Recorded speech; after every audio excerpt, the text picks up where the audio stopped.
મિનિટમાં ચેક કરવું જોઈએ ને. એકી કરવા જાય અડધો કલાક લાગે તો માણસ સ્પોટની ડેટ આવે ના ચાલે તો મેં બીપી કરી મોબાઈલમાં જોડે તો ખબર કઈ પડે અધિકારી સામે ના નહીં પાડતા અમે એવું કીધું નહીં સાંભળતી નહીં એમને ખરેખર જોવું જોઈએ. અને 4 વખત જીતેલો છું. મારી બે વખત તારું વિશેષ જીત્યું, 2 વખત હું જીત્યો. બરોબર. હવે એકચ્યુઅલી સાહેબ બહાર ગયા 15 મિનિટ તો એમનો ટાઈમ ફિક્સ નહીં થતો. અમે 2 મિનિટ લેટ છે, હું અંદર જતો રહ્યો છતાંય મારું ફોર્મ લેવાની ના પાડે છે. એટલે મારા આ બાબતે સખત વિરોધ છે અને પાર્ટી ઉપર ખરેખર મારો આક્રોશ છે. જો પાર્ટી આ રીતે જો કમી કરતી હોય તો ખરેખર આ ઉમેદવારને આપવા જ ના. એમનો મેન્ડેટ છેલ્લા દિવસે આવે છે, એમના અંદર જવા દે, એમના ફોર્મ લઈ લે છે.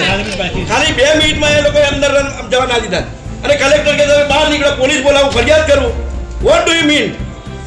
20 મિનિટમાં અને એ લોકો પેશાબ કરવા જતા ને 20 મિનિટ અને 15 મિનિટ પહેલા બેસા છે. એમનો 20 મિનિટ ચાલે. એમને ચાલે છે. ઉમેદવાર 5 મિનિટ ખાલી હાલવા ના પડે તો શું કરીએ? એના કરતા તમે ભાજપના ઉમેદવાર જાહેર કરતો નથી. ડાયરેક્ટ ચૂંટણી જ બંધ કરતા, ચૂંટણી લેવાની જ નથી તમારે. એ ઉમેદવાર જાહેર કરતો. 20 મિનિટ પેશાબ માટે ચાલે તો 5 મિનિટ આપણી અને તમે જાહેર જો કમી કઈ ઉમેદવાર જાહેર કરતા લેનો જ નહીં બીજા અલગ. આ લોકશાહીનું ખરેખર આનંદ થાય છે. મારો સખત વિરોધ આ બાબતે.